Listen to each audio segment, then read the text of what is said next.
அடுத்ததான் சூரியன் திசையில சனி புத்திக்கு எத்தனை காலங்கள், அதுக்கான பரிகாரங்களை பத்தி ஐயா கிட்ட கேட்கலாம்.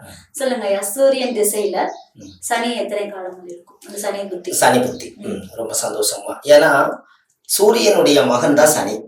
சூரியனுடைய மகன் தான் சனி. அப்பாவும் மகனுக்கு பரிகாரம். அப்ப சூரியன் திசையில சனி புத்தி முதல் காலம் எவ்வளவுன்னு கேட்டீங்கன்னா 11 மாசம் 12 நாள் மட்டும் அந்த திசை, அந்த புத்தி, அந்த காலம் நடக்குங்க. அப்ப என்ன அப்படின்னு கேட்டீங்கன்னா, கோபுரம் இல்லாத சுவாமி எங்கெங்கெல்லாம் இருக்குதோ அது பூராமே சனியோட ஆதிக்கம் தான். ஐயனாரு கோபுரமே இல்லாத சாமி. இப்ப நீங்க பாத்தீங்கன்னா ஐயனாருக்கு கோபுரம் கிடையாது, கருப்புராயனுக்கு கோபுரம் அதிகமா கிடையாது, முனியப்ப சுவாமிக்கு அதிகமா கோபுரம் இவங்களுக்கெல்லாம் கோபுரம் அதிகமா இருக்காது. அவங்க எல்லாமே சனியோட ஆதிக்கம் பெற்றவங்க. அதனாலதான் அவங்க கையில எப்பவுமே ஆயுதம் இருக்கும். அப்ப சனி தான் உங்களுக்கு இரும்பு தானே. அப்ப அருவா கையில வச்சிருக்கிறதும், 2 அருவா வச்சிருக்கிறதும், இந்த மாதிரி அகாரமா இருக்கிறது, வெகாரமா இருக்கிறது, இது எல்லாமே பாத்தீங்கன்னா கோபுரம் இல்லாத சுவாமிகளுக்கு இந்த பவர் ரொம்ப ஜாஸ்தியா இருக்கும். உக்கிரமா இருப்பாங்க எல்லா சாமியும்.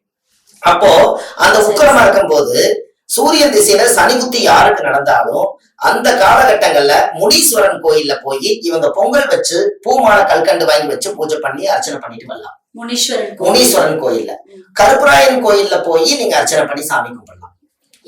நம்ம பேருக்கு தாங்க. நம்ம அந்த புத்தி நடக்கிறதுனால அந்த கோயிலுக்கு போயிட்டு வந்தா ரொம்ப நல்லா இருக்கும். இப்ப சனியுடைய தானியம் என்னன்னு கேட்டீங்கன்னா எள்ளு. அந்த எள்ள ஒரு மண் விளக்குல போட்டு அதுல நல்லெண்ணெய் ஊத்தி சனி 19 வருஷம் திசை நடக்கும்.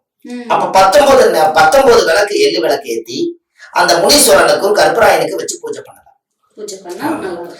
ஆமாங்க. அப்ப கருப்புராயனுக்கு அந்த பூஜை பண்ணிட்டு, ரெண்டாவது இன்னொரு விஷயம் என்ன அப்படின்னு கேட்டீங்கன்னா, சனிக்கிழமை அன்னைக்கு கால் ஊனமா இருக்கிறவங்களுக்கு கருப்பு கொடையும் கருப்பு செப்பலும் எள்ளுருண்டையும் வாங்கி தானம் பண்ணா சனி தோஷம் உங்களை பாதிக்காது.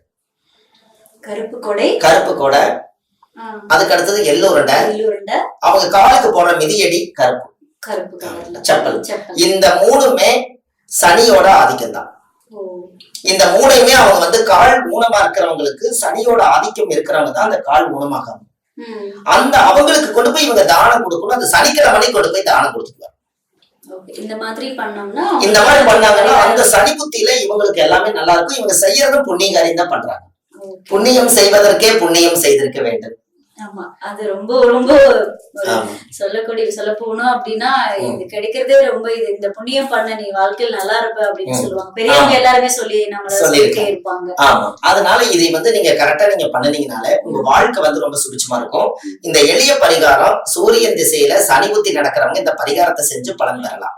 ரொம்ப நல்லா இருப்பீங்க. எல்லா மக்களுக்கும் இது யூஸ்ஃபுல்லா இருக்கு, செஞ்சு பாருங்க. ஐயா சொல்றத நம்பிக்கையோட முழு மனசோட சூரியன் திசையில சனி புத்தி இருக்கிறவங்க இந்த பரிகாரத்தை நீங்க செய்யலாம்.